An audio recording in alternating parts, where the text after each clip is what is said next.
Today I'd like to continue our discussion of chapter 13 of the Gospel of Matthew as we look at that section that deals with the parables of Jesus. We'll take a look starting at verse 36 of chapter 13 in the section, which is the explanation of the parable of the weeds. Earlier in chapter 13, Jesus had shared the parable of the weeds. And then in 36 it says, "Then dismissing the crowds, he went into the house. His disciples approached him and said, 'Explain to us the parable of the weeds in the field.'" So here we have this parable, and kind of confusing to the disciples. It's interesting that the disciples wait until Jesus has dismissed the crowds, and he's just alone with the disciples. So it's just kind of a private gathering. And the apostles maybe were a little bit embarrassed to say in front of everybody else, well, we don't have a clue about this parable. We're not getting it. So the crowds in this section in Matthew seem to symbolize unbelief. They're not really comprehending what Jesus has to say. And you can see it would be difficult. Some of these parables, of course, are hard to fully comprehend the meaning of them. It takes a while. You have to unpack them, reflect, pray about them, and apply them to your own life. So Jesus has them out there so that people can hear them. And then later on, they can delve into them more deeply when they have the time to do that. So Jesus is now changing his focus from the crowd to the disciples. He wants to form the disciples in a certain way that they can comprehend these parables and share them with others. So Jesus says in verse 37, he says in reply, "He who sows good seed is the Son of Man." So Jesus has come to sow good seed. Jesus wants to plant good stuff for us. Jesus wants to show us the way. He wants to proclaim good news. What Jesus is doing is to be the teacher, the instructor. He's going to get the message out there for us. And of course, it's got to, like seed, it's got to percolate within us. It's not just going to be an instantaneous thing. We throw the seed down and we have the wheat, we have the grain. No, it takes time for that seed to work.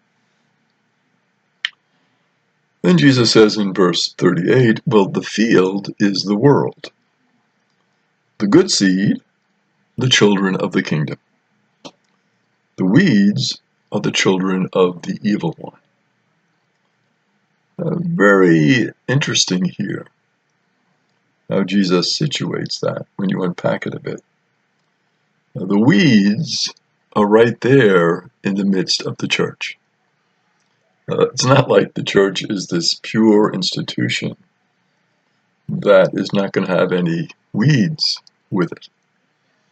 There's going to be weeds in the church. There's going to be those who follow the evil one are going to be right present in the church. And so we have to discern, are we following Jesus? Are we following the evil one? And this is going to take place right inside the church, the community.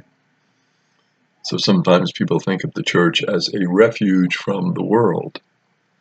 Jesus is saying clearly in this parable that's not the case. Church is not a refuge.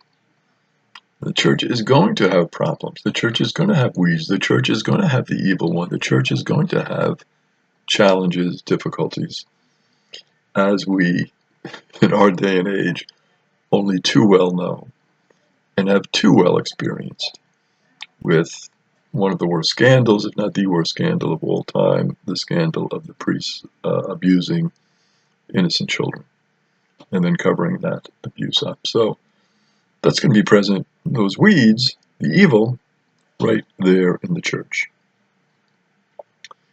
And then verse 39, and the enemy who sows them is the devil.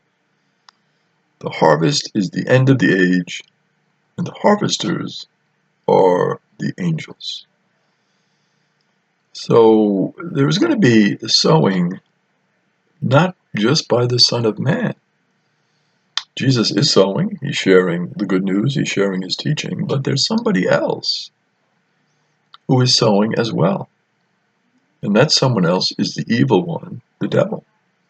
There is going to be evil.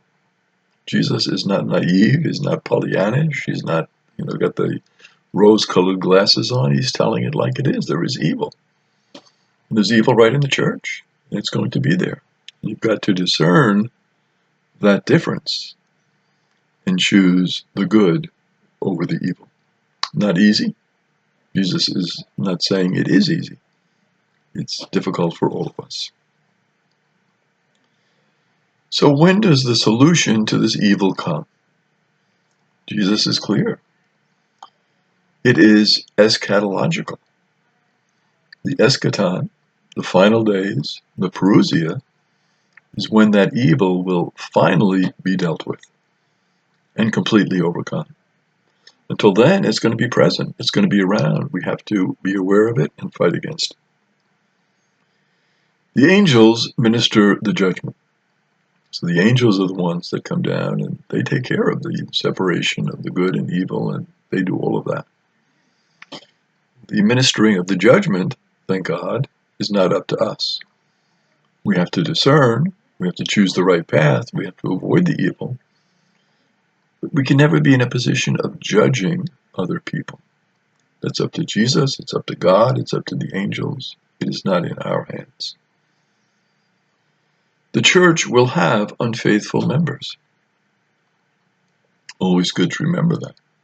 There will be some in the church who are not faithful to God, who fall away, who are more attracted to evil, to a life of selfishness, to a life of comfort, to a life of not caring for their brothers and sisters. Jesus says it quite clearly later on in the Gospel of Matthew in chapter 25 when he talks about those who did not feed the hungry, those who did not clothe the naked, those who did not shelter the homeless. And those who do that, they have made a choice. They have not chosen the path of Jesus. They have chosen their own path, the path of what we would call selfishness, self-centeredness, ease and comfort for themselves, with exclusion of those who are most vulnerable, those who are most in need. The church will tolerate unfaithful members until the final judgment. So these unfaithful members will not be thrown out. Of course, we have excommunication, which we speak of as those people who literally put themselves outside of the church by taking a certain position against the church. Their example would be somebody who says abortion is right, it's okay, it's moral, it's good. You'd say, no, that's not the position of the church. You have excommunicated yourself. You have cut yourself off from the community by what you say, by what you teach.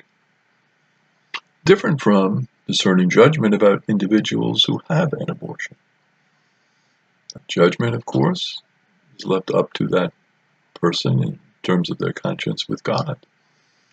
We never judge the person. We judge the action and say that's an immoral action, but not the individual person.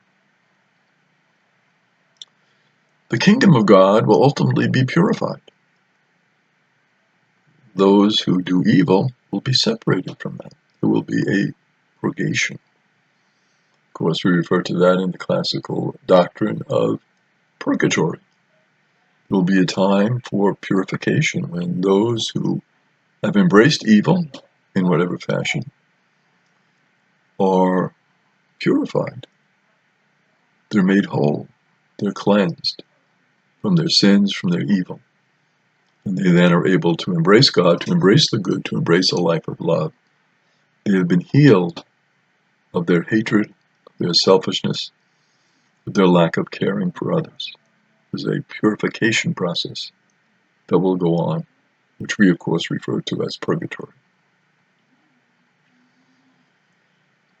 Jesus is cautioning us here. He says we have to be patient with the presence of the wicked. even in the community of the kingdom. And this is difficult. This is a challenge for us.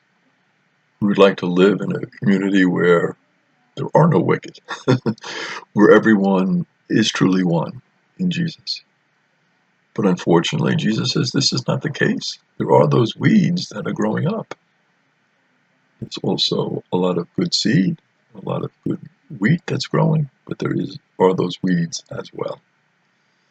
And Jesus says in verse 40, just as weeds are collected and burned up with fire, so will it be at the end of the age.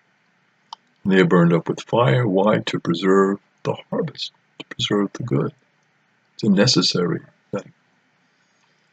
In verse 41, Jesus says, the Son of Man will send his angels. They will collect out of his kingdom all who cause others to sin and all evildoers. So these people will be taken out of the kingdom. Why? Because they have caused others to sin. They are evildoers.